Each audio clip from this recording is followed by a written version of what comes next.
আইয়ামে জাহেলিয়াতের যুগ এবং প্রস্তর খণ্ডের যুগে আপনাদের সকলকে স্বাগত জানাই। আপনারা জানেন যে সেই 1400 বছর আগে একটা সময় ছিল যখন মানুষ মানুষকে পাথর দিয়ে আঘাত করে মেরে ফেলতো। সেই আইয়ামে জাহেলিয়াতের যুগ আমরা নিজের চোখে দেখলাম।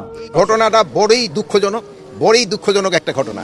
ভাঙাড়ি বলে ভাঙাড়ি, এই ভাঙাড়ির ব্যবসা নিয়ে তাদের যারা নিহত হয়েছেন এবং যারা ঘাতক তাদের মধ্যে ঝগড়া চলছে। এর সাথে রাজনীতির কি সম্পর্ক? এই চাঁদাবাজরা আজকে যেভাবে হত্যা করেছে সেই ভিডিও আপনারা মানুষকে দেখাবেন। এভাবে একটা রাষ্ট্র চলতে পারে না। কি দোষ ছিল? পাথর দিয়ে তাকে কেচে কেচে মেরে ফেললো। একটু মানুষের মায়া দেওয়া হলো না। দর্শক, মিটফুটে যে সোহাগ হত্যাকাণ্ড ঘটিয়েছে পাথর দিয়ে মেরে এরকম ঘটনা বাংলাদেশে এই প্রথম ঘটেছে। এই ঘটনার পর কিন্তু ইতিমধ্যেই তোলপাড় সৃষ্টি হয়েছে সারা বাংলাদেশ জুড়ে। সকল নেতা কর্মীরা প্রতিবাদ জানাচ্ছেন। এই ভিডিওতে দেখতে পারবেন কোন নেতা কি বলছেন। এমনকি শেষে রয়েছে যে সে গ্রেপ্তারকৃত বিএনপি নেতার কি শাস্তি হতে যাচ্ছে, দেখলে চমকে যাবেন। না টেনে দেখতে থাকুন, একটি লাইক করে আমার সাথেই থাকুন। সুপ্রিয় দর্শক মন্ডলী, আসসালামু আলাইকুম। আইয়ামে জাহেলিয়াতের যুগ এবং প্রস্তর খণ্ডের যুগে আপনাদের সকলকে স্বাগত জানাই। আপনারা জানেন যে সেই 1400 বছর আগে একটা সময় ছিল যখন মানুষ মানুষকে পাথর দিয়ে আঘাত করে মেরে ফেলতো। একটা অসভ্য সময় ছিল, যেটি ইতিহাসের একটি খারাপ অধ্যায়। আমাদের সোনার বাংলায় সেই আইয়ামে জাহেলিয়াতের যুগ আমরা নিজের চোখে দেখলাম।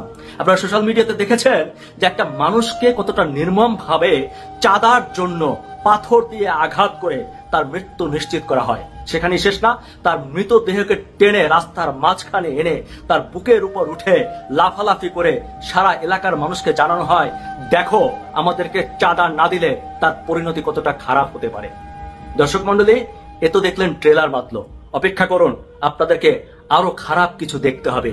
এই দেশে আপনাদের জন্য আরো খারাপ কিছু অপেক্ষা করছে। দর্শক মন্ডলী, আরো অপেক্ষা করছে আমাদের জন্য বেশ কিছু বাণী। আমাদের নেতারা নিশ্চয়ই এখন বলবে যে সে আমার দলের লোক না, সে আগে অমুক দল করত, এখন এই দল করে। আবার হয়তো বলতে পারে যে তাকে দল থেকে আজীবনের জন্য বহিষ্কার করা হলো।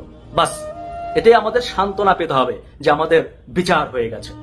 আমি আপনাদেরকে একটা কথা হলফ করে প্রকাশ্যে বলতে চাই যে এই যে হত্যাকাণ্ড আজকে ঘটেছে, এই যে আপনারা দেখলেন যে একটা মানুষকে পাথর দিয়ে আঘাত করে কতটা নির্মমতার সাথে শেষ করে দেওয়া হলো, তার বিচার এই বাংলার মাটিতে কোনোদিন হবে না। আমি আপনাদেরকে চ্যালেঞ্জ দিলাম, এর বিচার বাংলার মাটিতে হবে না। দেখবেন একটা সময় না একটা সময় তাদেরকে মুক্ত করা হবে এবং তাদেরকে যেভাবেই হোক রাজনৈতিক মার প্যাচে আবার তারা বেরিয়ে আসবে, আবার তারা এই দেশে রাজনীতি করবে। হ্যাঁ, এটাই ইতিহাস বলে এবং এটাই বাস্তব। আর আপনি আর আমরা যারা মনে করছি যে ভবিষ্যতে আমরা ভালো থাকবো, তারা ওরকম স্বপ্নই দেখতে থাকেন আর অপেক্ষা করতে থাকেন কবে আপনার লাশের উপর দাঁড়িয়ে মানুষ এভাবে চিৎকার করবে, এভাবে পাথর দিয়ে আঘাত করবে। আমার লাশের উপর দাঁড়িয়ে কারা এভাবে আঘাত করবে, আমরা শুধুমাত্র সেই দিনের অপেক্ষা করতে থাকি। কারণ এর চেয়ে ভালো কিছু আমাদের কপালে আছে বলে মনে হয় না। লক্ষ্য করুন, একটা মানুষকে গত 2 মাস ধরে হুমকি দিল যে তোকে যে কোনো সময় তুলে নিয়ে যেতে পারি, মেরে ফেলতে পারি। এই 2 মাস রাষ্ট্র তার নিরাপত্তা দিতে পারেনি। এই 2 মাস তার পার্টি তাকে নিরাপত্তা দিতে পারেনি। তাদের চাঁদাবাজির লেভেল এই পর্যায়ে চলে গেছে। অনেকে বলছেন যে এই ঘটনার সুষ্ঠু বিচার চাই। সুষ্ঠু বিচার আপনি কি করবেন? এই যারা এই কর্মকাণ্ড করেছে তাদেরকে প্রকাশ্যে এনে পাথর দিয়ে আঘাত করে জনসমক্ষে মানুষের সামনে এভাবে বিচার করতে পারবেন? রাষ্ট্র পারবে? কোনোদিনও পারবে না। আমি ক্লিয়ার করে বললাম যে এর বিচার বাংলায় দেখবেন আলটিমেটলি হবে না। তাহলে আমাদের করণীয় কি? আমাদের করণীয় হচ্ছে যে আমরা এভাবে একটা মানুষকে চোখের সামনে মেরে ফেলবে, আমরা সবাই মিলে সেটি দেখবো, পারলে বড় জোর ভিডিও করব। আর মেরে ফেলার পরে তারপর আমরা বিভিন্ন বাণী দিব, তাকে বাঁচানোর চেষ্টা করব। তার থেকে রাজনৈতিক যারা আছে তাদেরকে বাঁচানোর চেষ্টা করব, অস্বীকার করব সে আমার দলের কর্মী না, সে অমুক অপরাধী, কখনো আমাদের দলের লোক হতে পারে না। আমার কথা হচ্ছে এটি আর কত চলবে? এই কালচার থেকে আমরা কবে বের হব? আমরা কি সবাই মিলে এইসব অপরাধী অপকর্ম যারা করে এদেরকে একটা দৃষ্টান্তমূলক শাস্তি দিতে পারি না? আমাদের বড় বড় নেতারা অনেকে বলে যে ব্যক্তির দায় পার্টি কখনো নেবে না। কেন নিবে না? কেন নিবে না ব্যক্তির দায়? এই ব্যক্তিকে তো আপনারা পোস্ট পজিশন দিয়েছেন, ভবিষ্যতে আরো বড় বড় পোস্ট দিতেন। তাহলে এই ব্যক্তি যে অপকর্ম করলো তার দায় কেন নেবেন না? আপনাদের কোনো রাজনীতিবিদ যদি সত্যি কোনো ভালো একটা কাজ করে ফেলে তখন তো সেই ক্রেডিট দলের সবাই নেন। তাহলে রাজনৈতিক কোনো ব্যক্তি পরিচয় তারা যদি অপকর্ম করে তার দায় কেন নেবেন না? আমি বলতে চাই যে এর দায় যারা রাজনীতি করছেন এই লোকগুলো যে রাজনীতির সাথে জড়িত তাদেরকে সেই দায় নিতে হবে এবং দায় নিয়ে জনগণের কাছে প্রকাশ্যে ক্ষমা চাইতে হবে। সরকারকে আমি চ্যালেঞ্জ দিলাম, যদি পারেন একটি বিচার করে সারা পৃথিবীর মানুষকে দেখিয়ে দেন যে মানুষ যেমন নির্মমতা করতে পারে বাংলাদেশে, তেমনি তার বিচার আমরা করতে পারি। তাহলে হয়তো এই ব্যক্তি তার পরিবারের সবাই অন্তত শান্তি পাবে। আমরা দেশবাসী আজকে যারা এই নির্মমতা দেখে কষ্ট পেলাম, তারা অন্তত মাথা উঁচু করে বলতে পারবো না আমরা একটা বিচার অন্তত করতে পারছি। আমরা টিভিতে, সিনেমাতে, পত্রিকায় আমরা দেখেছি লগি বৈঠার ঘটনা।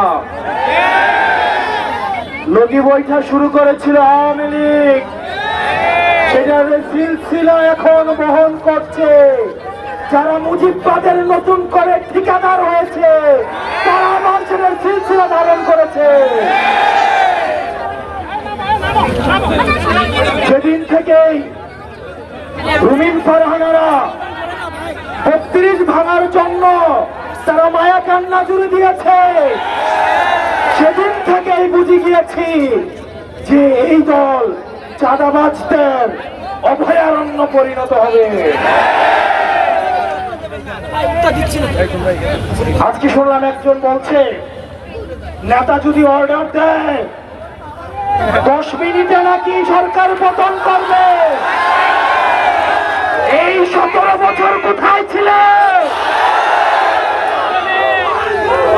দেশ নেত্রী বেগম খালেদা জিয়ার বাসার সামনে ট্রাকটা পর্যন্ত ছড়াইতে আসেন না।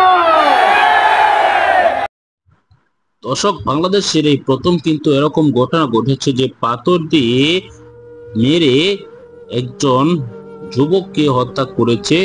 এরকম ঘটনা কিন্তু বাংলাদেশের এই প্রথম। এই ঘটনার পর সারা বাংলাদেশ জুড়ে তোলপাড়, সকলে প্রতিবাদ জানাচ্ছেন, এমনকি সকলে রাস্তায় নেমে পড়েছেন, এমনকি তাদের মিছিলে উত্তাল হয়ে পড়েছে রাজপথ। বাংলাদেশের প্রত্যেকটি বিশ্ববিদ্যালয় থেকে আন্দোলন ছড়িয়ে পড়ছে।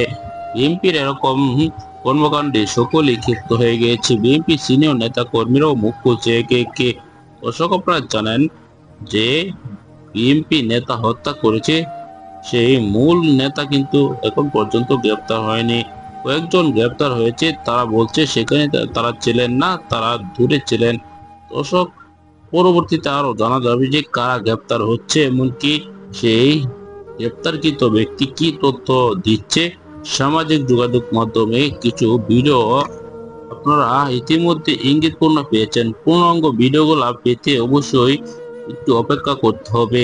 দর্শক, আপনাদেরকে পাওয়া মাত্রই জানিয়ে দেব কি বলেছেন রিমান্ডে সে সকল গ্রেপ্তারকৃত নেতা কর্মী, কোন কোন নেতা জড়িত, তারপরে কিন্তু প্রমাণ পাওয়া যাবে।